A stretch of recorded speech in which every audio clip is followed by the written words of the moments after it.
Welcome to Solidworks video tutorials. In this video, we are going to see about curve-driven pattern. First, select the new part. Then, click on the top plane for sketching. Now, select the center rectangle command and draw a rectangle from the origin. Specify the dimensions using Smart Dimension command. Now, after dimensioning, in Features, select Extrude Boss.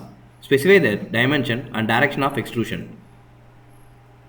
Now, select the face of the part and give sketch. Again select a center rectangle command and draw a rectangle over a corner of the part. Specify their dimension accordingly as given in the manual.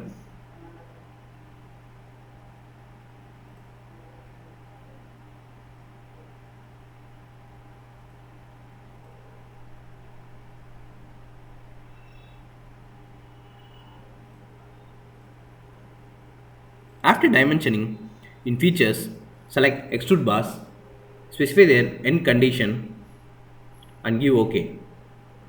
Now, again select the top face of the part and give sketch.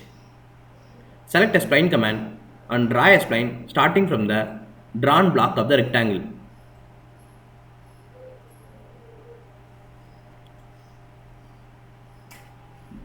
Now, exit sketch. Then under linear pattern, select curve driven pattern. Select the path to be traced as the spline and select the entity as a rectangle block. Specify the number of entities to be patterned as given in the manual.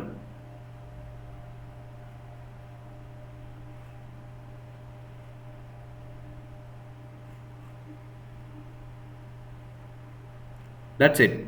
Our curve driven pattern is generated.